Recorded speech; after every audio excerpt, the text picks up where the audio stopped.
It's football and other F words. My name is Zach Lyons. You can follow me on X/Twitter at FWordsPod. Joined by Stoney Keeley. You can follow him over on those same social platforms at Stoney Keeley. And of course, Mike Herndon at Mike Herndon NFL.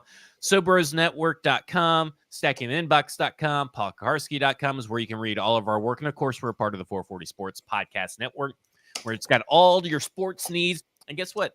If you view politics as a sport, guess what? They got some politics shows too as well. So they got everything that you need to make sure that you are arguing with someone 24 hours a day.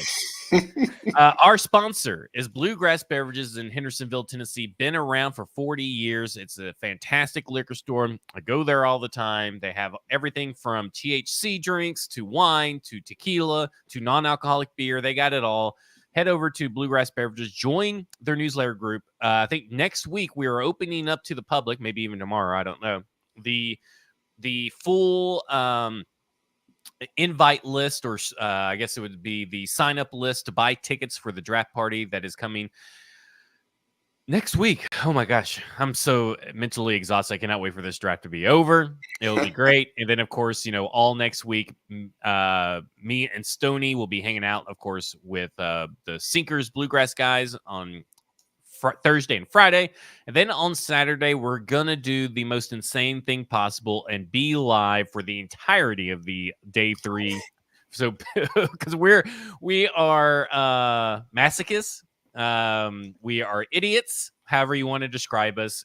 Just don't use the term smart, because we are insane people. But that's that what will I've been be telling people. Coming up on next week.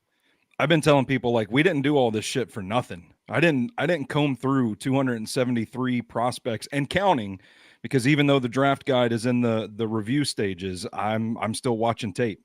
So I didn't do all this for nothing. Tell the people what tape you told me you were watching this morning. I want people to understand how much of a sicko you are. I don't know if it's Weber State or Weber State, however you pronounce it, but they've got a linebacker named Winston Reed that flashed a couple of times at the Hula Bowl back in January. I got some access to his Montana State 2023 game. I was watching that, and then Pittsburgh State's defensive back Armand Bean hit me up on Twitter with a couple of highlight videos, and I watched them. So it's like past midnight, and I'm plugging all his numbers from his pro day into the RAS machine to see how he stacked up. Yeah. Old Armand Bean. Oh, well, he's not the only Bean that he has watched tape on. There's also Jason Bean, the quarterback from Kansas, that is better suited for wide receiver, according to my apologies for having to watch Jason Bean tape. That's rough. Man, he's going to dominate the UFL one day. There was also a Jawan Briggs, a guy that I hadn't heard of. So there's some interesting players in the draft profile and the draft guide. That's hopefully coming very soon. We're nearing the end of getting that thing situated. Have you gotten to Joe Evans, the Iowa defensive end / fullback yet? I have not, but I love that there is a defensive end / fullback in this class. So now he had 4 sacks against Tennessee. So yeah, you got to check him out. He's fun. He's got some measurables. James Neeson says, looking at Stoney, he hasn't come through anything but draft prospects, talking about your hair and beard. No. My hair doesn't look as crazy. I actually, just to give you a glimpse into my life, I actually just got out of the shower before we started recording this, because I looked at the clock. I looked at my schedule for the day, and I was like, if I don't get this shower in right now, I'm not going to get to shower today. And yesterday I washed my hands with toothpaste. So that's no sleep till Detroit, baby. No sleep till Detroit. Yeah. All right. So here's what we're doing. Mock draft shows for podcasts are pretty normally poorly put together. I'd say 90% of them, there's a lot of silence waiting on the mock draft machine to go through. There's a lot of just the same old analysis and same old stuff. So we're doing something a little bit different today. And a big thing for, I think, all three of us are guys that we may be higher on than the consensus, or guys that we desperately want the Tennessee Titans to draft. So it's like your pound the table, stand up on the table guys. And Mike has an article that should be coming out at paulkaharski.com within moments of me saying this, detailing some of my guys. So you got my guys any way you want to put it. So what I did was I wanted to create a few scenarios, and we're going to end up with 3 scenarios, 9 mock drafts. So what that means is that we each have our own little mock draft under each scenario. And I used the ESPN pick predictor model to pretty much remove players by the time that we all were going to pick. So I sent them the Google spreadsheet, Mike and Sony, with players off the board, players on the board, and a scenario, and everybody picked. But you're picking that if you were in the room with the Tennessee Titans during these draft meetings leading into the draft, that's what they do. They have scouts, position group players, blah, blah, blah, blah, position group coaches, and they're all pounding the table for someone, standing up on the table. What guy is that going to be for you? And what does that look like if you're left to your own devices and the Tennessee Titans listen to you 100% of the time? Spoiler alert, one of my drafts is dog shit. So I should not have been left to my own devices in one of the scenarios. But it's a good case study, and Mike and I were talking about before Stoney joined up, but it's a reason why you have so many people giving their opinions, because no one person should be left to their own device. And that would be like John Robinson, who likely just did whatever he wanted no matter what. And we saw how that ended up. So this is going to be it's a different mock draft. We're not going to have to wait for the mock draft machine. You're not going to have to wait for this or that. It's all going to be plainly out there. We're going to go by quick. So we're in round one. And here's what's happened in scenario one. 4 quarterbacks are off the board, and so is wide receiver 1, Marvin Harrison Jr., and offensive tackle number 1, Joe Alt. The Titans are unable to find a trade back partner. Who are you pounding the table for, Stoney Keeley, now that the Titans are forced to stand pat and pick at number 7 overall? Well, I'm going to stand up at the table. I'm going to loosen my tie a little bit, might even unbutton one. And I'm going to pound the table. I'm going to slam the 2024 Stacking the Inbox draft guide down on the table. And I'm going to say, look, y'all, we're here at 7. We can get the best player in this entire draft right here at number 7. And that is wide receiver Rome Odunze. But Stoney, we have. I'm playing devil's advocate, so we can kind of grill each other. Okay, I kind of just going off script here. But Stoney, we had 2 wide receivers. I'm Ren Carthon, Stone Dog. I think that's what he'd call you, Stone Dog. He would have some nickname for me. Yeah, he would have a nickname. There's gonna be some nickname. Yeah, Stone Dog. We already have Calvin Ridley, DeAndre Hopkins, and we still got a first-round pick named Treylon Burks. Why do we need Rome Odunze over maybe Olu Fashanu? Or even Blake Neighbors? I would say Treylon Burks hasn't done shit, first of all. And if anybody stands up to that in the room, then they don't need to be there. And I would politely ask them to be fired. I would say that we only have one more sure year of DeAndre Hopkins. And I would say that Calvin Ridley, as excited as we are to have him, is still not necessarily the lock that you would typically get out of a top 5 caliber wide receiver. Like, it's a great story. We're all happy that he's here, but what if it doesn't work out and you can get a guy in this draft class that is the best wide receiver, that there are comps out there for Larry Fitzgerald, Devontae Adams. We've seen A.J. Brown comps thrown around for Rome Odunze. He does everything that you could ask a wide receiver to do. Odunze is capable of doing it. If we don't want to put him out wide right away because we do have Hopkins and Ridley in 2024, we can put him in the slot. He can make plays. We can move him around, do a lot of different things with him, and he provides the insurance that we need at the position to go ahead and start thinking about life after DeAndre Hopkins, and just a little bit of insurance to have a second guy opposite Calvin Ridley. And you know what? This is a deep offensive tackle class. We still have pick number 38. There's some good options there. We're going to be just fine, guys. This draft is deep at the defensive line. We've already got our secondary taken care of. None of these linebackers are worth a shit right now. Let's get the best player in the draft, a guy that is going to be a stud in this league. The next Larry Fitzgerald, are you telling me here at 7th overall, Ran, we're going to pass on the next Larry Fitzgerald? Come on. I like it. That's a passionate plea. And you know what? It almost makes me want to change my answer. I don't know about Mike. Mike, are you still holding fast to your answer? I am, yeah. So I went Malik Neighbors in this scenario. Most explosive player in the draft to me. Arguably the most talented player in the draft to me. Like he's a guy that completely changes your offense and how defenses can defend you from day one. So I'm Malik Neighbors trade. Malik Neighbors. For me and Mike are both Malik Neighbors in this scenario because I am with you.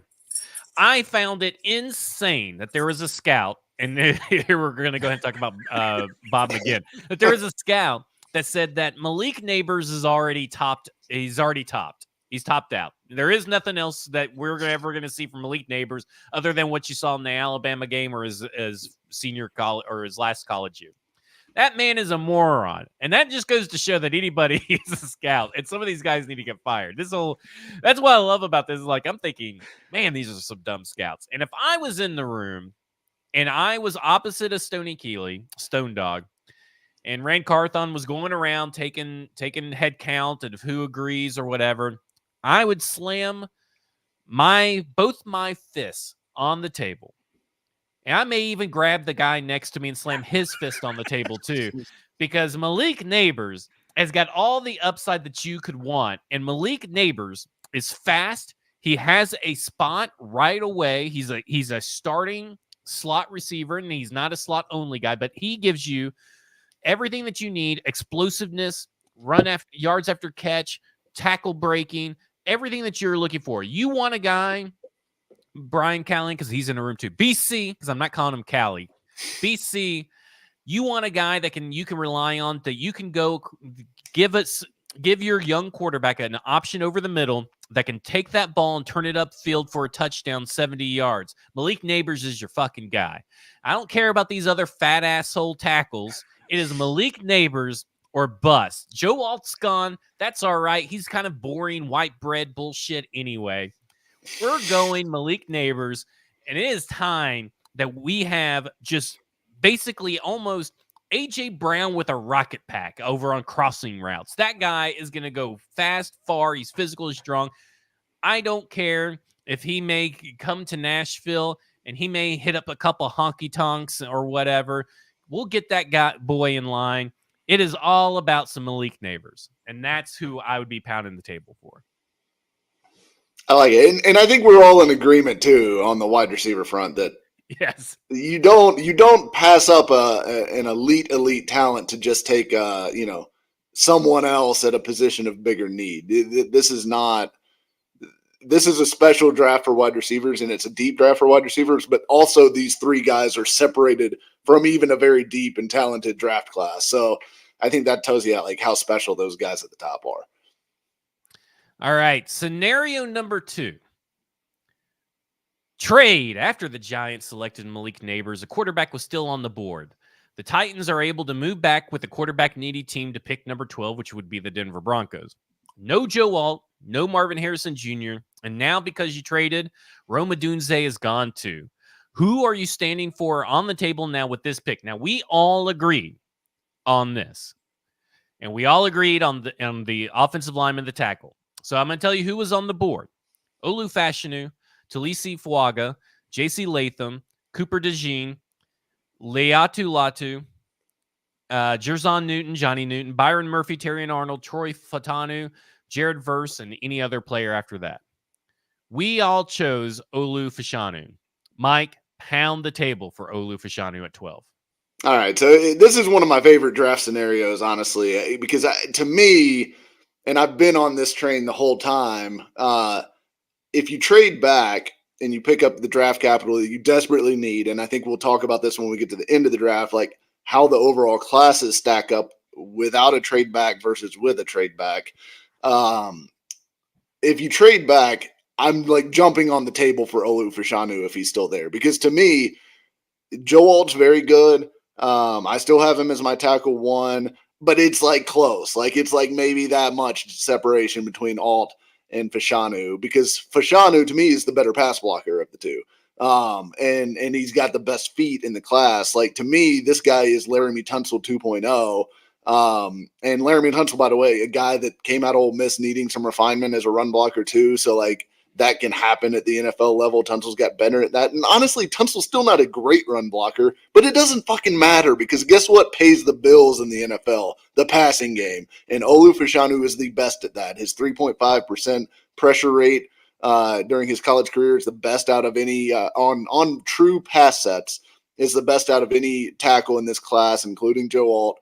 And it's by a pretty decent margin too. I think Alt is at 3.8, which doesn't sound like a big difference, but that's like a 10% more difference if you look at it that way. So I think to me, Fashanu is like the 1B in the tackle class. I'm not even going to put him in a lower tier. So if you move back to 12 and you can still get a guy that I consider to be a blue chip tackle prospect in this draft, I am like all over that. Run the card to the table as fast as possible. And let's set our left tackle position for the next 10 years with a guy who's going to protect the blind spot for Will Levis or whoever is playing quarterback in the future for years to come. So I'm all in on Olu. But Mike, what about his tiny little baby Kenny Pickett hands? Don't care. I don't care. He is blocked super effectively with those tiny baby hands, and I'm just of the opinion that it just does not matter that much. I mean, would you rather him have like big meat cleavers? Sure. I'd rather him have J.C. Latham's hands if I had to choose. But if I'm going to pick between J.C. Latham's hands or Olu Fashanu's feet, give me the feet, baby. Like, give me the feet. So, that's exactly what Rex Ryan said. Yeah, exactly. Me and Rex, like this, feet, baby. Brothers. Yeah. All right, we got Malik Neighbors for round 1 if we stick and pick, and Alt and Marvin Harrison Jr. off the board for me and Mike. Roma Dunze for Stoney, and we all went Olu Fashanu in a trade back. So we're in round 2, and guess what? Tonight just isn't the Titans' night in round 2. No one is in the mood to trade up. The Raiders were your best shot, but they think Michael Penix will fall to them at 48. So yet again, you're stuck. Who do the Titans need to pair with the first round pick now that the Titans have to choose? Players on the board: Troy Franklin, Peyton Wilson, Tyler Nubin, Zach Frazier, Mike Santristill, which is the worst last name to try to really look at and try to spell. It's tough. Obviously, Michael Penix, Adisa Isaac, Keon Coleman, Roman Wilson, a bunch of other players. So, all that to say that this is where things go off the rail for me. And this is where I'm in the room with the Tennessee Titans. And everybody's going to hate me because I'm going to never shut up about why they should be drafting Rook or Oreo over anybody else. Because I am just all in on some Rook. Rook Nukem is what I like to call him. But I am all in. And I don't care that we don't have an offensive tackle because here's my plan. My plan is to tell Rand, just go ahead and sign Andres Pete, and let's just worry about maybe picking up a tackle later on in the draft. Give me some Rook. I am all in on some Rook. This guy is your Danico Autry. He fits that hole. He's going to be the next Justin Matabuke in the end. I am all in on this pass rush. Put him next to Jeffrey Simmons. Get Jeffrey Simmons some high-end help. And make sure, because we already got Malik Neighbors. We got explosiveness over on the offense. Let's get some explosiveness over on that defensive line and build in the trenches. And we'll be able to find an offensive tackle. And if we can't, let's just sign Andres Pete. Let's just be done with it. Not worry about it. Do not reach. Take the best player available, Rand. And the best player available is Rook. Am I crazy? Yes. Yes, you are. You are. No, I'm going to say no. I'm going to say no. You're not crazy. It's not the choice that I made. It's not the choice that I went with, but I see it with Rook. And I like the pairing with Simmons. I think that's a good selling point there. You know what? I'm a bit of a pushover anyway, but I could be talked into that. Okay, Mike, you had, or we'll go with Stoney. Stoney and Mike both picked a guy instead of Rook. Like idiots, they should be picking Rook. But they chose double P, Patrick Paul. So Stoney, make the case on why going offensive tackle in the second round after you went wide receiver in the first, why you think Patrick Paul is the better choice? And is he, because I'm going to ask you, is he the best player available? Ooh, I don't know about that because I do not recall off the top of my head who was available at the time. But I will say this. I'm standing up. I'm taking my shirt off again.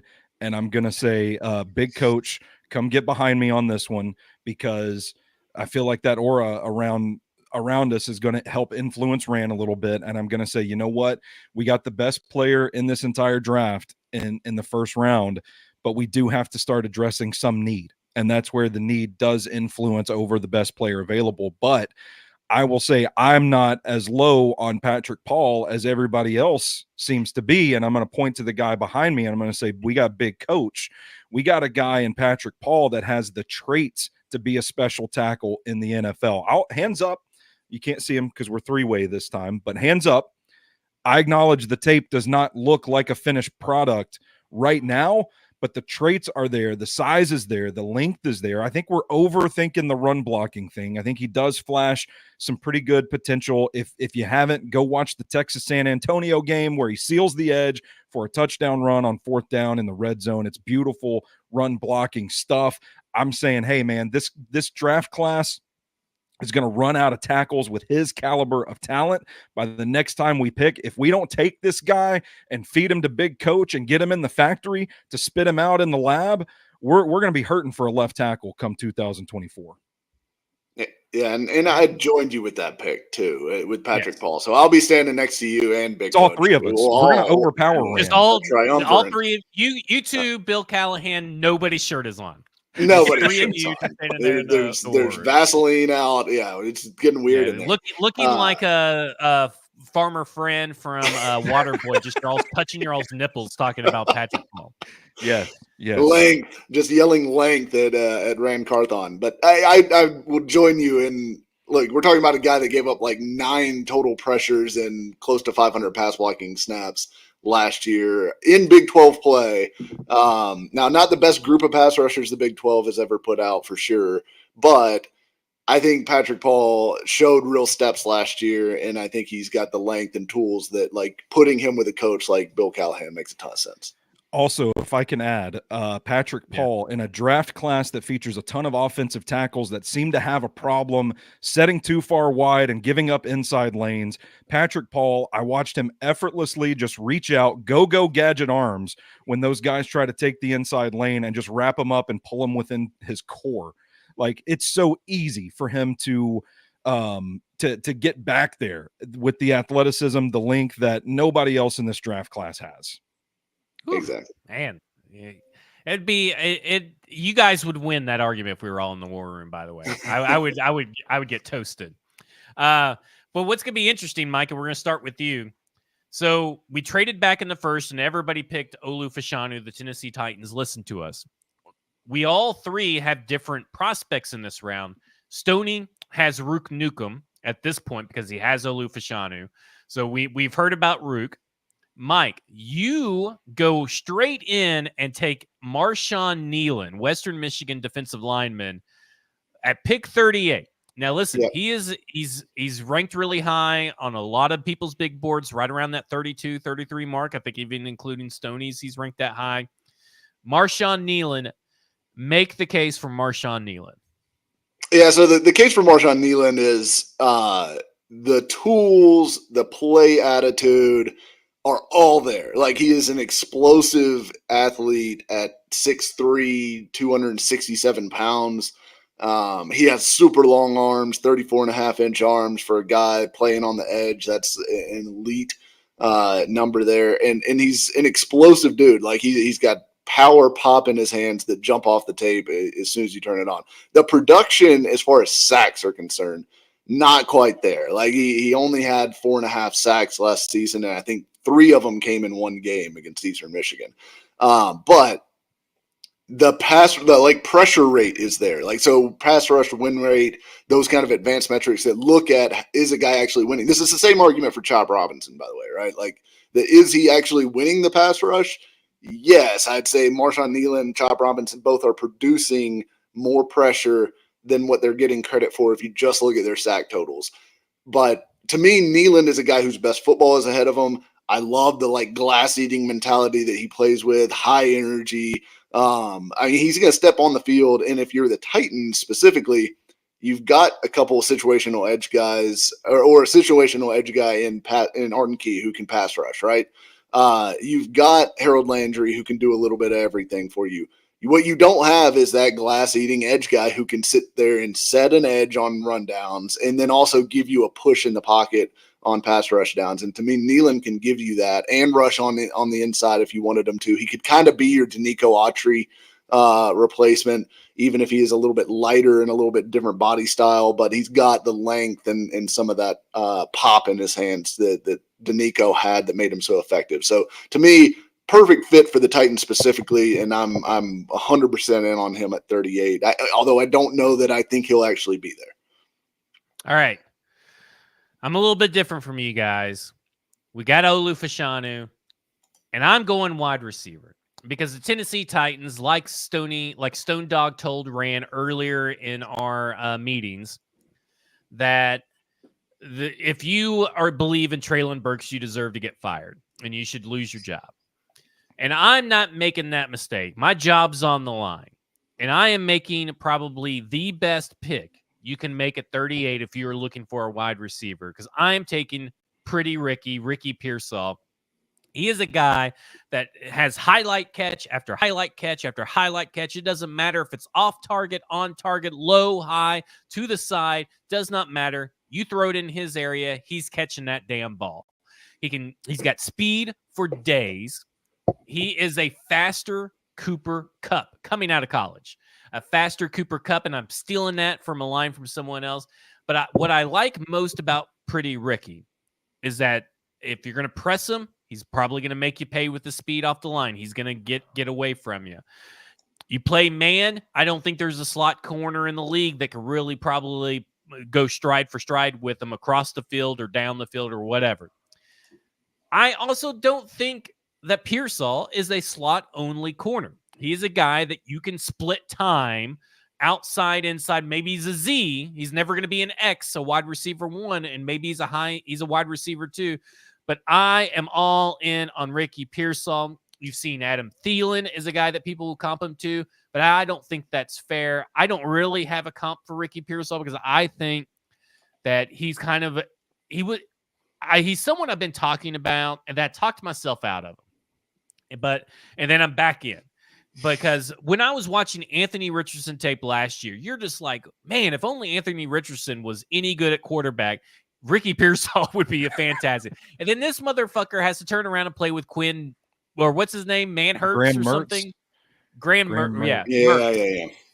Yeah. And he's not any better he's like a slightly better than Anthony Richardson as far as passing the ball, but it's ridiculous. I am all in on Ricky Pearsall. He's probably the best player available, in my opinion, and he at the position of need that you need, and he has upside next year. He can go out and do stuff, and he is a chess piece. Now, Rand, we should still draft Rook here. Listen to me in this spot. But to Zach's point, one thing he didn't mention, Ricky Pearsall, his ability to sell his release is just uncanny. Like the feet, the hands moving at the same time, the head whip. You watch his tape and you see him at the line of scrimmage just completely freeze whoever's guarding him, and then he can break wherever he wants to break, and he's going to separate quickly. It's uncanny. He's one of my favorite wide receivers in this draft. All right. We're going to scenario 3 in the second round. So, surprise scenario. Trade. In an alternate universe, while the Titans couldn't get a trade back in the first round, where me and Mike had Malik Neighbors and Stoney had Rome Odunze, this time the Raiders decide to trade up from 44. They're absolutely desperate. So they're going to send you 44 and 77 for 38 and a future pick that doesn't matter in this reality or this scenario. I had to get a third round pick for everybody. You now have a third round pick. With this information, you have the chance to now stand on the table for a guy at 44. Not the guys at 38. They may be gone in this scenario. Some of them were still here. Mike, at 44, you stuck with Patrick Paul, so we don't have to talk about Patrick Paul anymore. Stoney switched gears to Chris Braswell. Stoney, why Chris Braswell at 44? Well, if I'm being honest, it's because I did not realize Patrick Paul is still available. But I'm going to stick in this situation. I'm gonna pound the table for Chris Braswell. At this point, my pants are off too, and I'm gonna say, look here, guys. In my mind, Patrick Paul is off the board. We have stood around with our dicks in our hands, and we've let these offensive tackles come off the board. Now we're going to have to wait for a day 3 developmental guy to let Big Coach get his hands on him. We can't let the same thing happen with this edge rusher class because it is still a need for us. And after Chris Braswell, this edge rushing class just falls off of a cliff. So we've got to get a guy that can still be a premium player at a premium position while we have the chance to. And then someone will politely tell me that Patrick Paul is still available and I will sit down. I choose to ignore Chris Braswell yet again. And I don't know if it's just the way that the 4 looks on the on the piece of paper, but I feel a lot better about taking Junior Colson at 44 than 6 spots earlier at 38. Yeah. And I am all, and you also get a 3rd round. So you kind of are reaching for Junior Colson, but you got a 3rd rounder now. And I'm all in on Junior Colson. Malik Neighbors, Junior Colson, pros for days. I'm in. Junior Colson is everything the Tennessee Titans need in the middle of that defense. People are just underrating right now what people think of who can wear the green dot and whatever. This is a guy that can do it. He's a clear communicator. He's been voted on by teammates as the defensive MVP of Michigan, which was the best defense in college. I am in love with Junior Colson. I think he's got everything that you look for in leadership, locker room ability, get a steadying presence next to Kenneth Murray, who is your human missile launcher. And now you have Junior Colson, who he's not excellent. He's not elite at anything on the field. He's elite at everything mentally, but nothing physically. But he does everything right. He's always going to be where he's supposed to be. He's always going to be able to read the play, diagnose the play. Junior Colson. So I'm going Malik Neighbors, Junior Colson in a trade 2 back scenario where we had to stick and pick in round 1 right there. So just throwing that out there. Both of you guys just hate Will Levis and Bill Callahan, and I don't know why, but unlike you, I respect Bill Callahan, and I respect his ability to develop talent. Yeah, we got Leroy Watson, dude. What do you think about that? Well, true. They did trade a 7th for Leroy Watson. So. Y'all seen that man's problem solved, baby? Yeah. Okay, we're in round 3. So we traded back in the 1st and picked up a 3rd round pick. We traded back in the 2nd and picked up a 1st round pick. And trading back is over, losers. You can't do it anymore. The phones aren't ringing in the 3rd round. They're not going to be ringing in the 4th, 5th, 6th, or 7th. You traded back, got that valuable 3rd round pick, and this is a valuable draft pick in this class. You need it. You have a big decision to make. The Titans need your help. Here you're standing on the table for it. Mike, you went Olu Fashanu and Marshawn Nealon after you traded back in the 1st round. Who are you taking in round 3? One of my absolute favorite players in this draft, Javon Baker. Wide receiver out of Central Florida. Started off his career at Alabama, was a highly recruited kid, and then transferred out to get some playing time. Obviously stacked wide receiver rooms constantly at Bama. But immediately upon arriving at Central Florida, broke out, had a huge year last year with over 1,100 yards and 7 touchdowns. But the tape is unbelievably fun to watch. I will say there are some concentration drops and stuff like that mixed in there, but spectacular catches, contested catches, the ability to sell a route, to beat press, to do everything physically that you need him to do. Does it all. All of his yards per route run metrics are off the charts good for a guy in this range in the draft.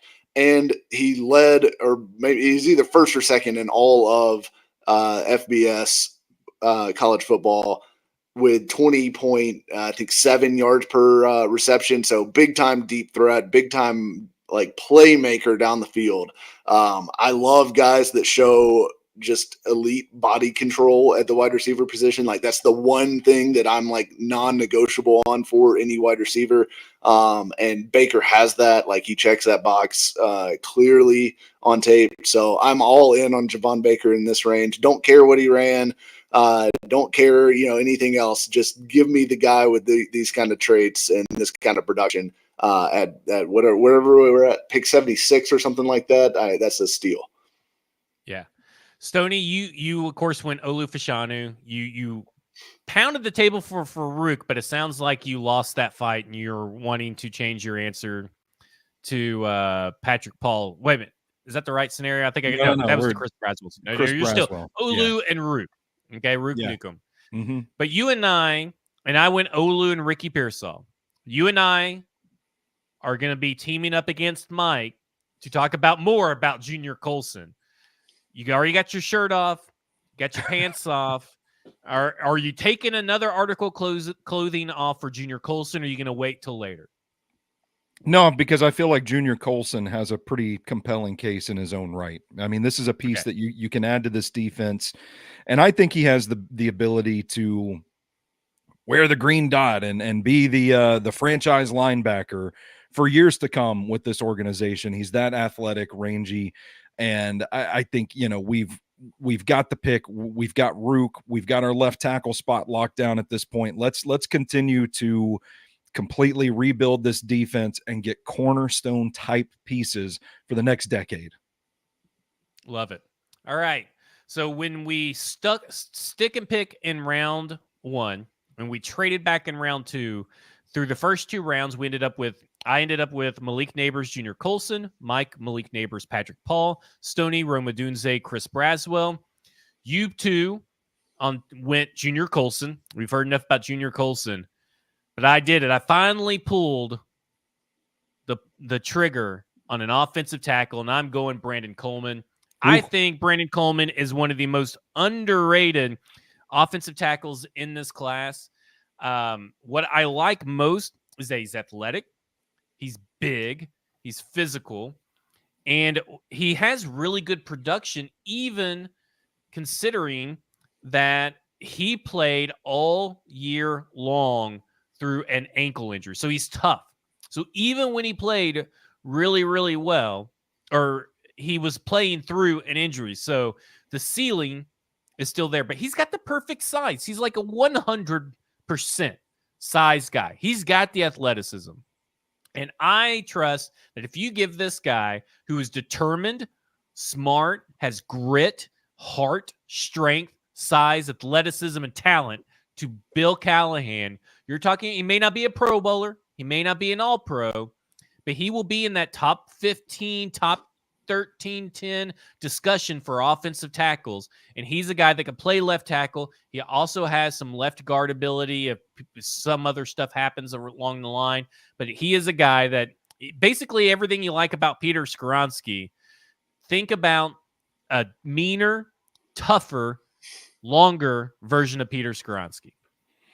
Yeah, in this scenario, I'm not going to dispute anything that you said there, Zach. I'm just going to say that Mike and I are going to point out that we got Junior Colson in the 3rd round in this scenario, but you had to spend a 2nd round pick to get him. So we're going to try and get some brownie points with Rand. That's right. Yeah. Yeah. I see how it is. Cold world, cutthroat business. It's cold world. I had to reach a little. I wasn't sure that he was going to be there in round 3. So I rolled the dice, play the board. There you go. I'm angling. I'm secretly angling for your Southeastern scout position anyway. So there you go. All right. Now we're just in round 4. We're just going through like normal. So in our stick and pick in round 1, Malik Neighbors, Rook Oreo for me, and Malik Neighbors, Patrick Paul for your Mike, and then Rome Odunze, Patrick Paul for Stoney. Mike, you went in the 4th round, pick 106, to pair with Malik Neighbors and Patrick Paul, Javon Solomon, edge rusher. Talk about some Javon Solomon.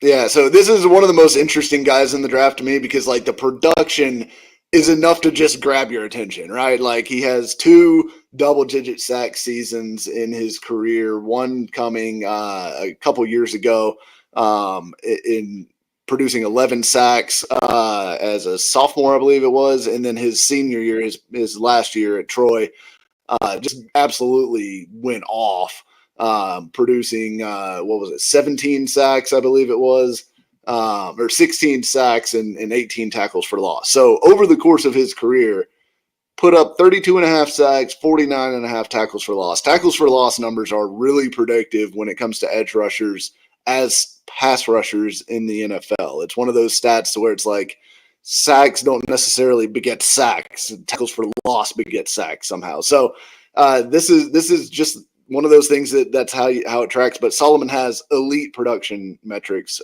in this class. And the only reason he would be available at the point where he are two things. It's level of competition, which is always a concern, but hey, you know that's who he played against, and he beat him soundly, right?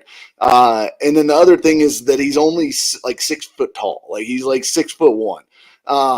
But here's the thing with him being 6'1", he's also got 34-inch arms, so he's got above average length for an edge defender, paired with a shorter stature, which I actually believe to be an advantage for him because he has got low man advantage every time he's going against a tackle, just because of his 6 foot frame. But he's got the length to be able to keep guys off of him with his arm. So to me, like that build doesn't dissuade me at all from taking him. It honestly makes him more attractive as a prospect. So you give me the explosive bend ability that he also has around the edge. You give me the production, you give me some of these measurables that I like, and that's a really nice package to be able to grab in the 4th round. And I think he's got upside to be like a real difference maker as an edge rusher, which is rare in this part of the draft. So to me, like one of my favorite guys to grab on day 3 would be Javon Solomon. You went edge as well, Stoney, and you went edge with because Tennessee Titans didn't get your guy Lonnie Phelps last year. You're coming back with a vengeance, and you're demanding on the table that they take Austin Booker, edge out of Kansas. Where are you at?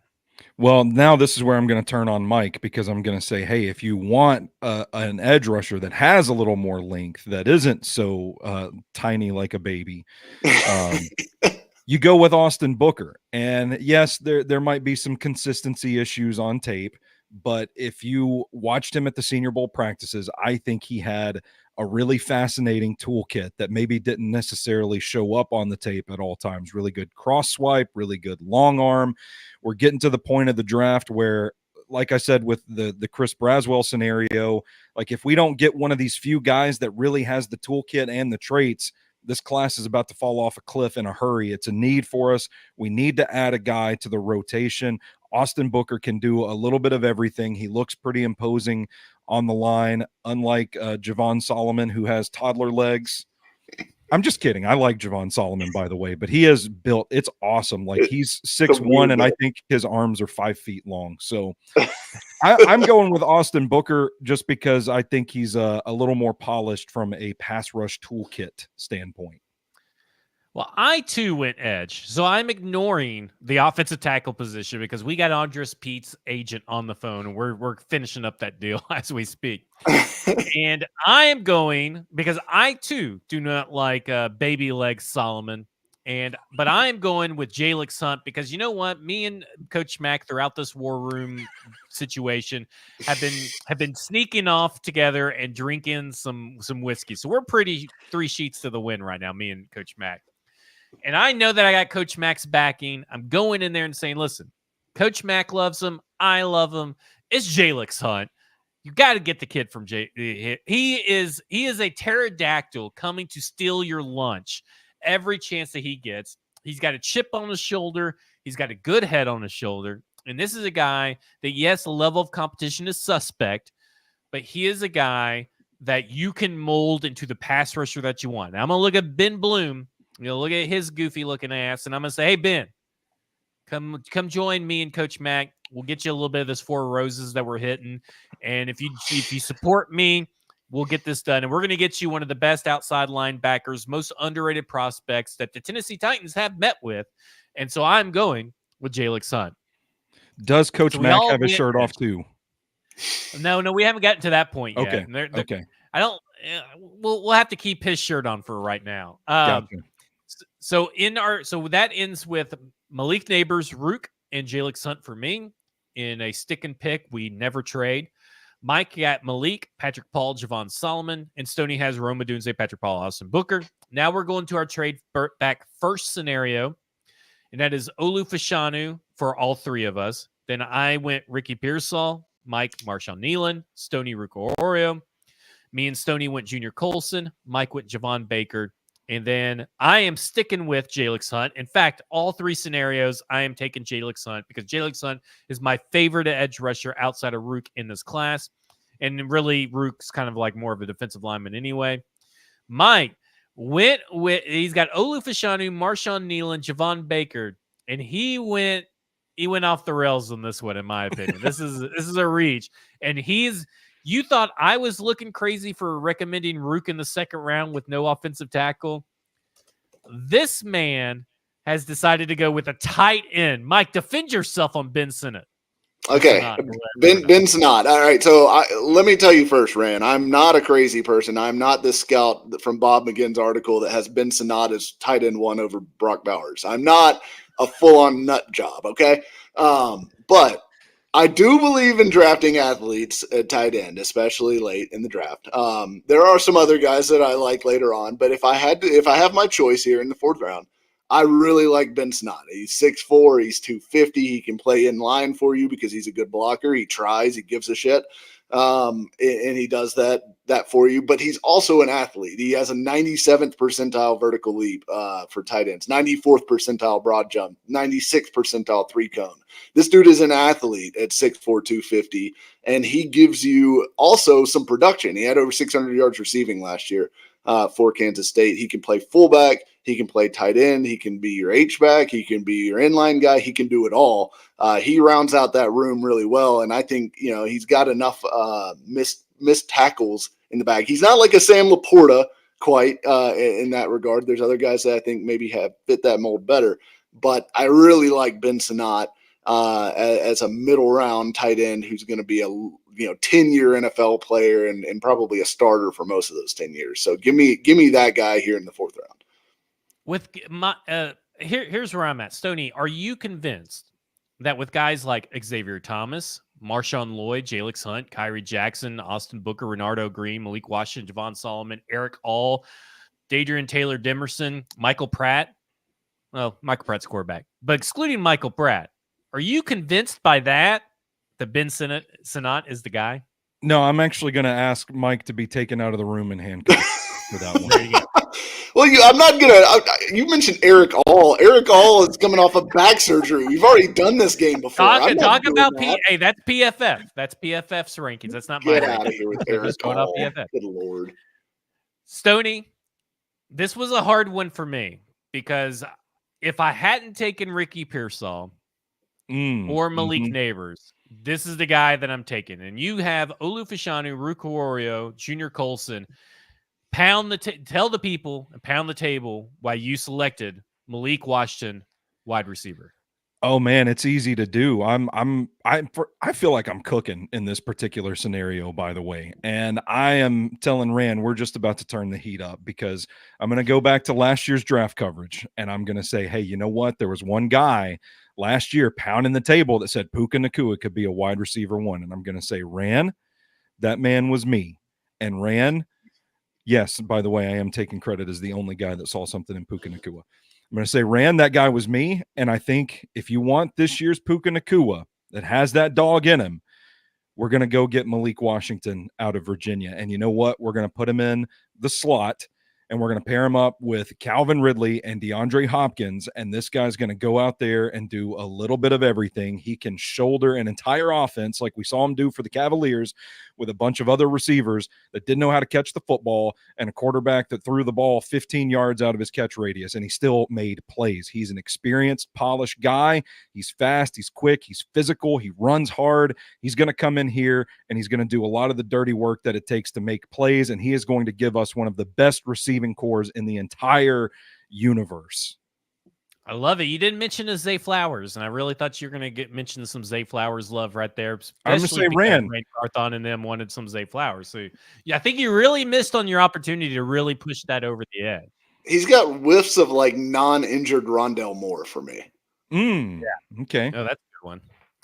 All right, Stoney, you're going to keep on talking because in the trade back in the second round, I went Malik Neighbors, Junior Colson, Brandon Coleman, Jalix Hunt, which we've already talked about. Mike went Malik Neighbors, Patrick Paul, Junior Colson, Javon Solomon, which we already talked about. And Stoney, you went Roma Dunze, Chris Braswell. Maybe you got talked out of Chris Braswell because you weren't very informed during your argument that Patrick Paul was still on the board. Junior Colson, and you went cornerback. You were the first, I think it was the first cornerback in the entire draft in all these scenarios. You went Kyrie Jackson. Yeah. So this is my last night with the team in this scenario. It's been real, guys. We've had some fun here, but I'm getting fired over this draft. I forgot Patrick Paul was on the board, and now I'm taking a cornerback in the 4th round. But the way I approach this particular scenario is that I'm not going to reach for need at this point, and I just don't see an offensive lineman in this scenario that is worth taking. Now, we picked up the extra 3rd. We've addressed major needs so far in this scenario. This team you've been sniffing around defensive backs anyway. You visited with Kool-Aid McKinstry and Terry and Arnold, Jarvis Brownlee Jr. and Kalen Carson. Kyrie Jackson, to me, is a supreme talent at this point in the draft. He is a value at this point. He's a big, physical, nasty corner that's going to punch you in the chest and talk a little shit after the play. He looks like he fits the mold of everything that you want in a defensive back, and we're getting him here in the 4th round. Need I say more? Does it not make enough sense already? Just pull the trigger. And don't fire me, please. I love this job. I think you made a compelling case, and you can never have enough cornerbacks. We all think the Tennessee Titans are going to draft a cornerback at some point. Why not Kyrie Jackson? All right, so we're gonna do this a little bit differently because I think it's getting a little bit confusing. So we're just gonna stick with scenario. We're gonna go one scenario, and then we'll go to the other scenarios. So in the stick and pick, we're in the 5th round. Stick and pick. So far, I've got Malik Neighbors, Rook, Jalix Hunt. And Mike, you have Malik Neighbors, Patrick Paul, Javon Solomon. Stoney, you have Roma Dunze, Patrick Paul, Austin Booker. You guys both went with Cedric Gray, inside linebacker. Mike, pound the table for Cedric Gray. All right, so you need an inside linebacker. Clearly, like there's just not enough on the roster right now, and it's not. I don't think this is a bad class for inside linebackers, but I'll say this for Cedric Gray: he checks a lot of boxes for me. He's got pretty good length, pretty good athleticism. Not elite in either of those areas, but good enough. But the production is crazy. He's around the ball constantly. He's the only linebacker in the class with 3 straight years with 100+ tackles. His tackles for loss numbers are off the charts good. I mean, 30 tackles for loss for an off-ball linebacker is incredible. He also produced 5 sacks last year, so he can give you something in the blitz game. And he's got pretty good ball production, too. I mean, he broke up 18 passes and had 5 interceptions over the course of his career. So the production is hard to ignore at this point in the draft for me, especially for a guy who's not like a just non-athlete. So yes, there's some questions in his game as far as how it'll translate, whether he's going to be able to take on blocks at the NFL level and things like that with his frame. But I'm betting on production. I'm betting on a guy that's done it at a pretty good level at North Carolina in the ACC over the last 3 years consistently. And I'm taking Cedric Gray here in the 5th, which I think is a great value for him. Stoney, anything you want to add about Cedric Gray? Very well said. I would say that we need a guy that has the traits to be the starting linebacker, and I'm betting on Cedric Gray's traits that he can win one of the starting jobs. All right, I disagree. I like Cedric Gray. I'm not coming to attack you guys. I like Cedric Gray. But there's just one player that I love more, and I'm looking for home runs any chance I can get. I'm looking for home run threats.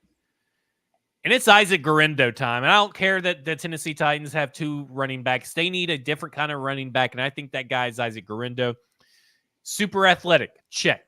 Super super sized. I mean, he's got perfect running back size. Check. On-field production. Check.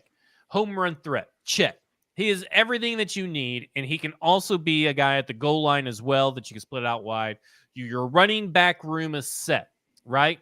If Tony Pollard is gone in 2 years after you get out of that deal, you still got Isaac Guerendo. Tyjae Spears gets hurt, you got Isaac Guerendo. Isaac Guerendo is the guy that is going to be a Raheem Mostert-like player, and I think that's perfect for this team. They need a guy that could just take it to the house at any given point in time. Isaac Guerendo's that guy. So, yes, I understand everybody's crazy and mad at me because the Tennessee Titans still have not addressed an offensive tackle. But don't worry, Andres Pete's flying in for his physical as we speak throughout this draft process. So we're going to be just fine. Zach is starting Andrews Pete and what's his name? Dr. Gibby in 2023.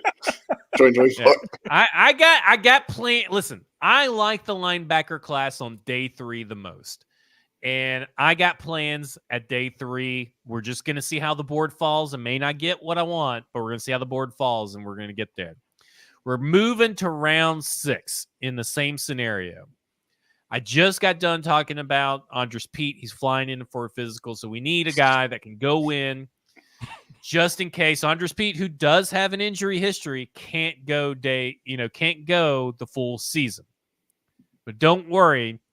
According to the Titans traits metric, I got the second best offensive tackle that meets everything that the Tennessee Titans are looking for. He's got the size.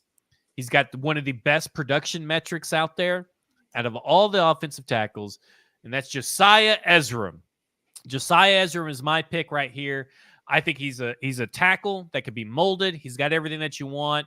He's a guy that you could bring along. And that, again, he's kind of like, for me, in that same sense of maybe he's a little bit maybe worse than Brandon Coleman, but he's got the size. And to me, if you got the size and you got the production in college, there's a lot that you can do with that if you're Bill Callahan. So I'm going Josiah Ezram.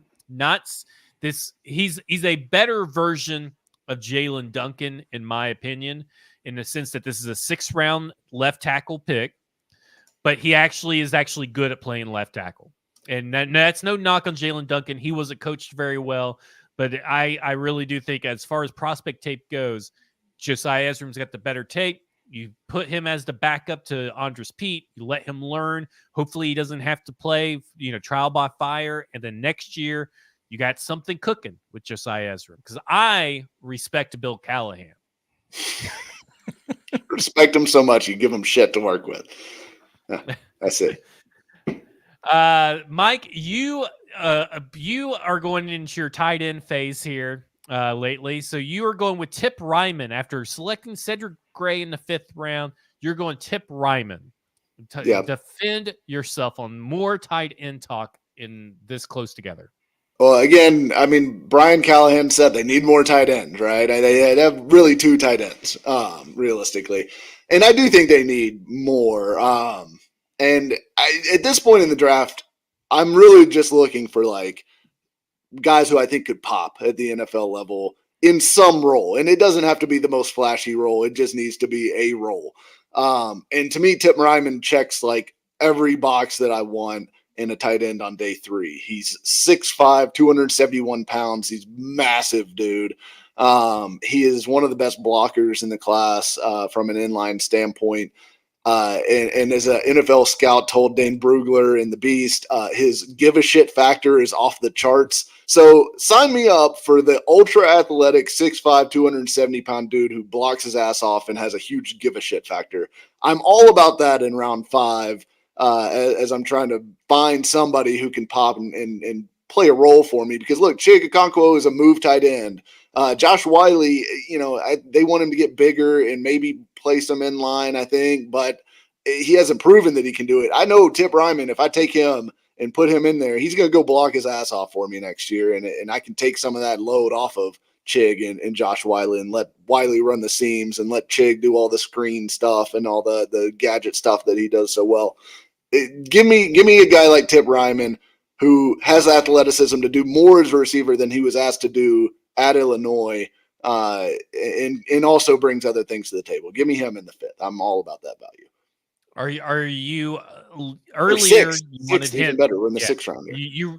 you wanted Mike in handcuffs, escorted from the building, his key card taken away for suggesting Ben Sinnott. Tip Ryman in the 6. Where are you at, Stoney? Are you able to let him stay in the room? Absolutely. Yeah. I love me some Tip Ryman. He is Frankenstein's monster. I'm cool with it. At this point, we've addressed our biggest needs in Mike's scenario. So let's get a luxury pick. I'm cool with that. All right, Stoney, you went Roma Dunze, Patrick Paul, Austin Booker, Cedric Gray, and you're going Justin Eboigbe from Alabama. Yeah, I'm going to take a moment and I'm going to look around the room and say, guys, can y'all believe how well the board is falling for our needs right now? Need some defensive line depth. You need a big, strong boy to go next to Jeffrey Simmons, a guy that can really get into an offensive lineman's shoulder, drive him back, sinks his hips, plays with good leverage, can get around the edge a little bit too. And a trait that I really like about Eboigbe is that when he senses the quarterback's about to throw the ball, he hasn't quite gotten to him yet. He is the type of defensive lineman that's going to get his hands up and try to tip passes. Shows up on his tape several times. I like him. I think right here at this spot in the 6th round for him to still be available, I think he's going to be a contributor. We don't need a guy that can go out there and play every down right now. We just need a running mate for Big Jeff and a guy that can play with some power and eat up some space. And I like Eboigbe in this spot, guys. I could be talked into some Eboigbe. I don't know if he did a really good job selling it, but I could be on board. You got a good looking team. Everybody in this scenario, except for maybe me. I'm the most hated, but that's okay. But we're gonna still have Andrews Pete right here. Though. Listen, Andres Pete. He's actually now with the doctor as he's in the war room. Round 7. Okay, so he's here. Edifwan Uliofosio from, and I think I threw in an extra I in there for whatever reason, but Uliofosio, linebacker from Washington in the 7th round, is a freaking steal. Oh my God, I could not believe that he's here. And I played the board perfectly and ignoring the linebacker position all the way to the 7th round. Talk about a guy that kind of reminds me a little bit of Azeez Al-Shaair, who was an undrafted free agent, but you can't rely that you're going to get him as an undrafted free agent, Uliofosio. So I am all in on some Uliofosio. He can wear the green dot. He can do everything that you ask for him. He's got the will, the determination. Look at his history. Go read Dane Brugler's The Beast right up on him. It is intense. It's amazing. The guy's gotten better every year, each and every year that he's played. And guess what? He's going to get better, keep on growing in the NFL. So you guys can have your Cedric Gray. I'm going with Edifwan Uliofosio. I like it. I do like that pick in the 7th. Yeah. The 7th round, it's really hard to pass up. Mike, you went Frank Crum, who is not a character off Doug, but Frank Crum. Please talk about Frank Crum. Yeah, let me tell you, we're in the 7th round now, so we are shopping purely off of vibes, and Frank's vibes are off the charts. His nickname is Frank the Tank. He is from Wyoming. His name is Frank Crum. And if I needed any more vibes to give you, just go watch him at the combine and see the flowing, like almost platinum blonde, curly mullet that he is sporting out there. Unbelievable vibes from this guy. And then you get the athleticism, because here, we're still drafting football players. I'm not just bringing them in just to entertain the team, although I think he will do that. But I think you're going to get a guy that's 6'8". He's 313 pounds. He's got, long arms, not super long for a 6'8" guy, but long enough, over 34 inches. But he tested off the charts, like 4.94 in the 40, big time numbers for your 3-cone. So I think tackle's one of those spots. Tackle, edge rusher, tight end. Those are the spots for me where I'm looking. I think there's a floor for athleticism. And if you don't clear that floor, you have zero chance. You have zero chance. And I'm now looking for guys, if I'm drafting at this point in the draft for any of those positions, for guys who clear that floor and have a chance. They have a chance. And especially when I've got a coach like Bill Callahan who can teach some of the technique stuff and refine his game a little bit. Because I think he's going to get a lot better coaching from a guy like Bill Callahan than he got at Wyoming or in high school at Wyoming for sure. So no offense to whoever Wyoming's offensive line coach is, but it is an opportunity to take an athlete who has the size and the nastiness on tape at a low pick and just let Callahan mold him. So that's my case for Frank Crum. Vibes and athleticism. All right, that's it. I mean, I'm a big vibes guy. I like some vibes, but it also kind of like what Josiah Ezra was, or Ezra was, and you kind of shit all over that. So I feel like you need to be shit on. But he was my second tackle, not my first. Yeah. You went Stoney Delmar Glaze, who was a Senior Bowl darling, who we said that you love to glaze the glaze, and you kind of fell off the Glaze train, and you got him knocked down. You got him only as a guard. You kind of just you really disappointed me with how I really thought Glaze was going to be a guy that was like Tyler Steen that you were going to be sticking with throughout the whole process, and it seems like he kind of fell out of favor with you. But he's there in the 7th round at pick 242. Talk about Delmar Glaze. Well, he fell off a little bit because I watched some more of his tape. And when I was talking to our buddy James Foster about him at the Senior Bowl, I apparently picked the best possible game of Delmar Glaze's to start my tape study with. So that's why I think I was a little hotter on him than most people. But you watch more of his tape, and as a tackle, which I'm looking at it like, hey, it is the 7th round. Let's get a guy that has some versatility, that can be a good depth piece, that can probably step in at guard, or he's probably going to play at guard, but could probably step in at tackle in a pinch if you really needed him to. He's big, he's girthy, he's a thumper. The problem with him is that you watch the tape and watch him play at tackle at the edge against speedy pass rushers. And it happens sometimes at the Senior Bowl too, where like he would jump back in his pass set and he would jump to where the edge rusher was a split second before he got there. So, a little late in his timing, and it got him beat. But if you just need some depth, which again, we're at the seventh round, guys, you're going to get a thumper, a guy that plays with menace in his heart, that looks to just finish dudes off. And you don't have the expectations for him to be a difference maker. You can get him in this room, get him coached up, and he can be an emergency guy for you with a ceiling that maybe he could be your starting right guard one day. What better value is there in the draft at this point than that, Rand? Tell me that. Well, the only better value is that I got Delmar Glaze 10 picks later than you just did. So everything that you said, now 10 picks later, it's off the charts good. So Delmar Glaze finished out my stick and pick draft that everybody hates. Malik Neighbors, Rook Nukem, Jalix Hunt, Isaac Garindo, Josiah Ezra, Edofan Ulofoshio, and Delmar Glaze. By the way, an all-time name draft. If you want to talk about some names, Edofan Ulofoshio, Garindo, Ezra, Josiah, Jalix, Rook, Ohorio.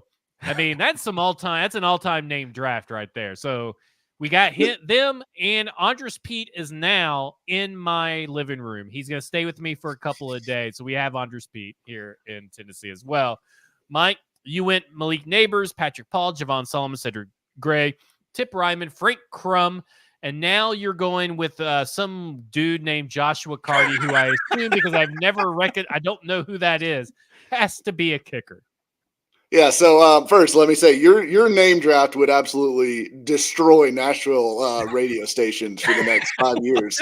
The pronunciation of all the good calls. Amazing, consistently. So I made life really hard for Mike Keith and Dave McGinnis. 100%. Yeah, they appreciate that. I am going. So since we're very late now in the 7th round, everyone else is packing up their rooms and getting ready to get out of here, and we've got a few more picks to take. We're already busy calling UDFAs, and we don't really give a shit who we slot in here. So I'm going to go ahead and get like the best kicker in the draft, Joshua Carty. It's going to be a Carty party in the 7th round here. Look, Nick Folk did a great job for us last year, but he's old as shit. He doesn't have a big leg anymore. And Carty has made 91% of his kicks over the last 2 years for Stanford. Only 4 misses, I believe, in the last 2 seasons, and has longs of 56 and 61 in the last 2 years. So big leg, accurate leg. The Titans still need a long-term kicker solution, and Folk is not that. So as much as I like him, I'm bringing in some camp competition, and I'm using the 7th round pick to guarantee that I get him here rather than having to outbid him in the UDFA market. Well, I'll say this, that I agree. I like some kickers, and I kind of almost went Will Reichard and some other guys on the in that final 7th round. But I really put myself in a bind because I needed some offensive tackles. So in offensive line, I went Delmar Glaze. Stoney, you are dipping your pin inside a tight end, and that would be Brevin Spanford, tight end from Minnesota. Talk about what makes him.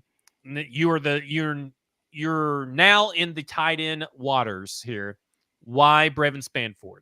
It's a total luxury pick at this point. I think the tight end class gets pretty shallow after you get through the Brevin Spanfords and the Dallin Holkers and Tip Ryman and those caliber guys. And I really like the depth of this wide receiver class. I think we're going to be able to bring in a couple of guys as undrafted free agents that are going to contribute. So I'm going with the guy that I think is the fucking Demogorgon from Stranger Things, just really freakishly long. He's a hammer as a blocker in space. I'm thinking he can see the field in the red zone with those long arms, soft hands. He's natural breaks in his routes. I think he can be an option for us in the red zone, and maybe he can play special teams. I don't know, but I kind of like him as a guy to slot in rotationally. And fuck it, it's the 7th round. This might be my last draft pick ever. So, okay, gotta live like there's no tomorrow, right? Pick that's like right. There's no tomorrow. Yeah. All right. So to sum up, stick and pick: Malik Neighbors, Rook, Jalen Sutton, Isaac Garindo, Josiah Ezram, Edofan Olufosio, and Delmar Glaze for me. Mike is Malik Neighbors, Patrick Paul, Javon Solomon, Cedric Gray, Tip Ryman, Frank Crum, Joshua Carty. Stoney is Roma Dunze, Patrick Paul, Austin Booker, Cedric Gray, Justin Eboigbe, Delmar Glaze, and Brevin Spanford. Now we're going to trade back in the first, where I went Olu Fashanu, Ricky Pearsall, Junior Colson, Jalix Hunt. I stuck with my pick of Isaac Garindo, so we're not going to have to worry about round 5. You've already heard about Isaac Garindo. Mike went Olu Fashanu, Marshawn Nealon, Javon Baker, Ben Sinnott, Cedric Gray. So we've already heard about Cedric Gray. Stoney mixed things up. He went Olu Fashanu, Rook, Junior Colson, Malik Washington, and has now gone safety, the first safety in the entire draft drafted by the Tennessee Titans in all these scenarios and alternate timelines. Katan Oladapo, Oregon State. Talk about some Katan Oladapo. Man, I love him. I first caught eyes of him at the Senior Bowl, and he felt like one of the best at covering tight ends there. There's a really smooth quality to his game. He's kind of built like a linebacker, like maybe adds a little versatility in that regard. I love his natural flow as a player. He gets to the point of the catch and he gets his hand in the throwing window to break up passes. That's something that when I went to watch the tape on him, I thought translated to the tape pretty well. So I'm saying, you know what? This is a weak, trash ass safety class. We're here this late in the draft and we can get a guy. We need to add bodies to this rotation. I don't know if Justin Simmons is picking up the phone anymore, what's going on with him? So we need to address the position, get a guy that can play for us, doesn't have to play right away, but he's a guy that you want to get in the pipeline and get him developing to take over one day. Tremendous value in my book. Yeah, I had him in my piece for paulkawarski.com as well as one of my favorite guys in the draft for that kind of range. Well, his production was off the charts. So, I mean, he's a guy that you at least know is productive in the Big 12. Or is that Pac-12? Pac-12. Pac-12. Right? Yeah, because he's Oregon State, not Oklahoma State. Yes. All right. So, in round 7, starting off round 7, I went Delmar Glaze. You guys have already heard about Delmar Glaze. Mike stuck with Frank Crum. You went with David Ugwogbu. One of the poorest rated, no matter if you put him at linebacker or edge, one of the poorest rated tight players in this entire draft based on what the Tennessee Titans look for. But you drafted him, so you got to defend him. Yeah, well, I think he brings versatility. I think you watch the tape. I think he can play linebacker. I think he can line up at the edge, and I think we're here in the 7th round. It's again some luxury picks here. We're beefing up the defense. We've been working on it all off season. Let's add some guys that can help us in multiple ways. can play special teams. I don't care. Like, have him out serving hot dogs during the games. This guy can do it all. All right. I like it. I mean, he's not very good, but I'll let it slide. You at least defended him passionately. Round 7, second pick. Mike, you went Joshua Carty, so you could just have to, sit there and be quiet. Stoney, you went with Edifwan Ulofoshio, which we've already talked about. Anything you want to add that I did not cover about Ulofoshio? I would say he's got some really big, thick thighs, and that's very impressive. Okay, I like it. Big, thick thighs. I went, and here is my strategy for this. Wait a minute. I skipped an entire round, didn't I? Well, you skipped the 5th. I skipped the 6th round. Sixth, Sorry. So after Catano Ladapo, I went linebacker after Isaac Guerendo, and that'd be Trevin Wallace. A lot of people think that he could be the green dot guy, and I understand that we all have hesitations, but that's what freaking Frank Bush is for. So, Frank Bush, get off your ass, go out there and coach some Trevin Wallace and get him prepared to wear the green dot. He's super athletic. Let him be a diet Fred Warner for you. Get him up to snuff because he's going to have to start day 1. Trevin Wallace in the 6th round. Mike, you went Josh Newton in the 6th round.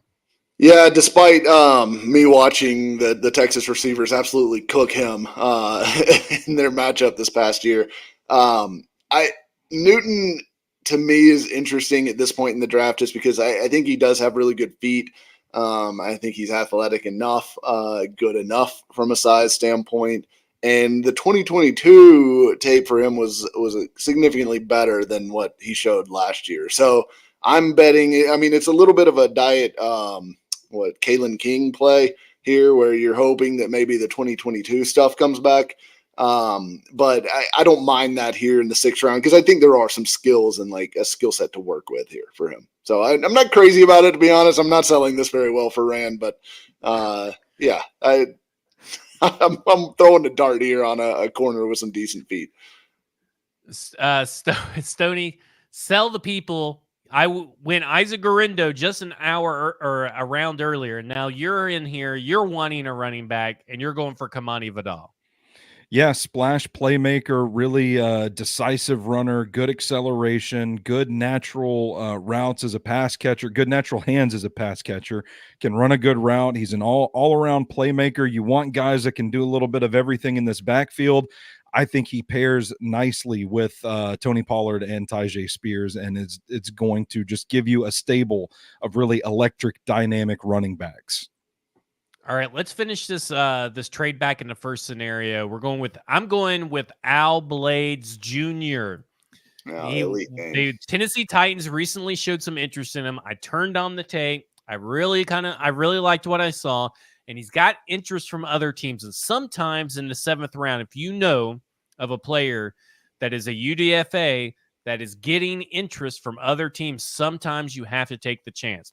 And really, I think after watching the tape, there should be more people talking about some Al Blades Jr., especially considering how this quarterback class kind of drops off.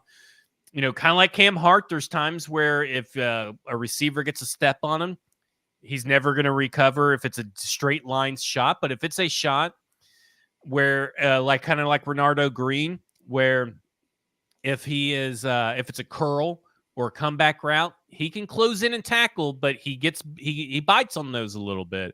But there's a lot to like. He has a good pedigree. He's got a bunch of Blades in his family that have played in the NFL. I like what I saw on tape. He's a guy that's athletic. He may not be able to have the straight line speed, but he'll stay in your hip pocket. He's a guy, what I like best about him is that he is a guy that is going to squeeze the wide receiver and get his body between the wide receiver and the quarterback and make the quarterback throw a difficult throw over near the sideline. And to me, that's what you need in the NFL. That's something that you can work with. Chris Harris is going to have to do something with him. He's a 7th round pick. He's going to have to play some special teams.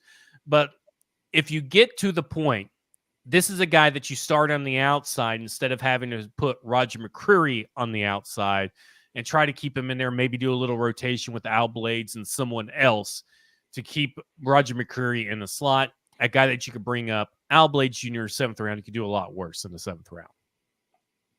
So we are going to shift just real quick over to the trade back in the second. I got Malik Neighbors, Junior Colson, Brandon Coleman, Jalen Hunt, Isaac Garindo, which we already talked about, Trevin Wallace, which we already talked about, Delmar Glaze, which we already talked about, and Al Blades Jr., which we already talked about. So we're good on my entire draft scenarios are all wrapped up. Mike, you went Malik Neighbors, Patrick Paul, Junior Colson, Javon Solomon, but in round 5, you go DeCamerion Richardson. So tell the people why DeCamerion Richardson. Yeah, this corner I actually am excited about.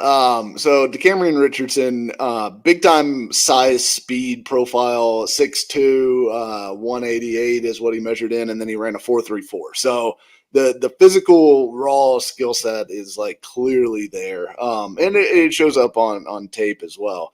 He's a little bit jumpy, from a coverage standpoint, and can tend to get beat by double moves and things like that. But I think that could be coached out of him. And the thing that I like about him too is that he really profiles as a good press man corner, which clearly is what the Titans are very interested in after acquiring L'Jarius Sneed and Chidobe Awuzie earlier in the offseason. I think DeCamerion Richardson fits in with that package because he's also the kind of guy that is more than willing to stick his face into a running back out on the edge and play and run support. So I like the fact that you're getting a guy with a size speed profile who also has like a physicality to his game, because usually at this point in the draft, that is just not a combination that's available. So I really like him late in the draft, and I'm hoping that Chris Harris and the guys in the defensive backs room, and look, you went and got a defensive backs coach in Denard Wilson as your DC. So give him a project to work on with huge upside in DeCamerion Richardson. You close out that draft with Tip Ryman, Frank Crum, Joshua Carter, which we already talked about. To get you out of here, Stody, because I know we're pressed up for time, you have Rome Odunze, Chris Braswell, Junior Colson, Kyrie Jackson. Then you joined me on the Isaac Garindo train, Justin Ebogbe, and then we talked about Travis. We haven't talked about Travis Glover, but then you went Delmar Glaze. So you went Travis Glover, Delmar Glaze, back-to-back. Close us out of this entire draft with Travis Glover. Yeah, so this is the scenario that I'm being fired in, and when we get to the end of the night and realize we've hitched our wagon to Travis Glover as the future of the left tackle position, they might throw me out the window. But I learned something doing this exercise, and that is that maybe the offensive tackle class is maybe that need is a little more urgent than I treated it in this scenario, because every round it got to me and I was like, it's too rich for this particular tackle. It's too rich for that one. I'm going to take BPA and go Kyrie Jackson here. And every round it was that same thing. And then finally, like, you have to draft a left tackle, and Travis Glover is the best one that's left over. So I'm not doing a good job of selling this at all, but I have already been fired in this scenario. I think Travis Glover in the 7th round is probably the best dart throw you can make. He's got some good tape. There's a film study of him on stackingtheinbox.com. And I think with the right coaching, they can get something out of him. But I had to take a left tackle at some point in this draft.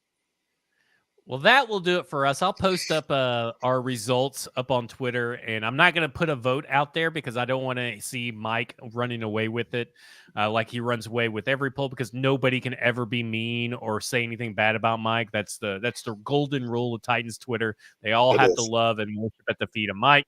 That will do it for us. Stony Keeley, stackingtheinbox.com, SoBrosNetwork.com.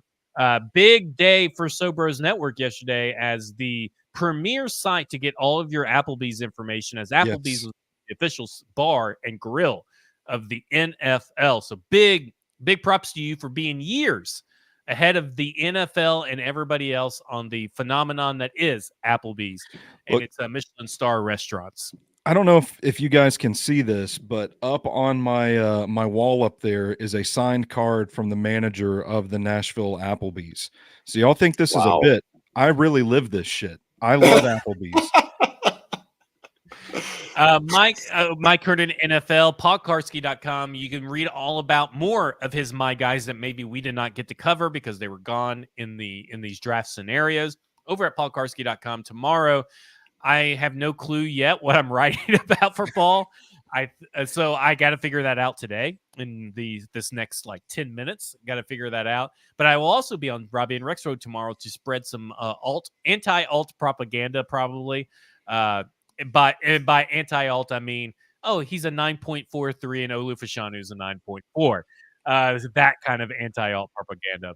But anyway, I hope everybody enjoyed this unique, not mock draft, I guess you could say, but a pound the table for my guys' mock draft scenarios that was an utter chaotic fueled, just it was fantastic. I had a lot of fun doing it. We'll tweak it for next year, but we'll have to do it again next year. For Mike, for Stoney, I'm Zach. For our sponsor, Bluegrass Beverages, this has been Football and Other F Words, and you have just been effed.